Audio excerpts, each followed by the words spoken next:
တရားများနဲ့နှလုံးသားလာတွေအကျဉ်းနာစေတနာလေးတွေမေတ္တာပွားပွားစို့လေမင်္ဂလာရှိသော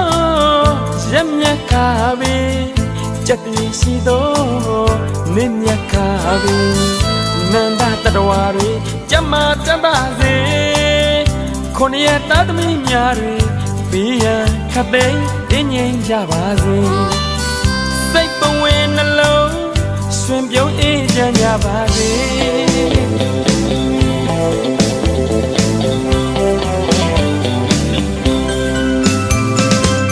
အဖေတွေမေတွေကျမ်းမာချမ်းသာစေအကိုတွေမတွေကျမ်းမာချမ်းသာစေညီလေးညီမလေးများနဲ့အားလုံးပြည့်စုံစေမိတ္တာစုတိုင်းကျမ်းမာချမ်းသာစေပန်းလိုမွေစမ်းလိုအေးစေဒိဋ္ဌံများတွေစိတ်ကြံအောင်ကြပါ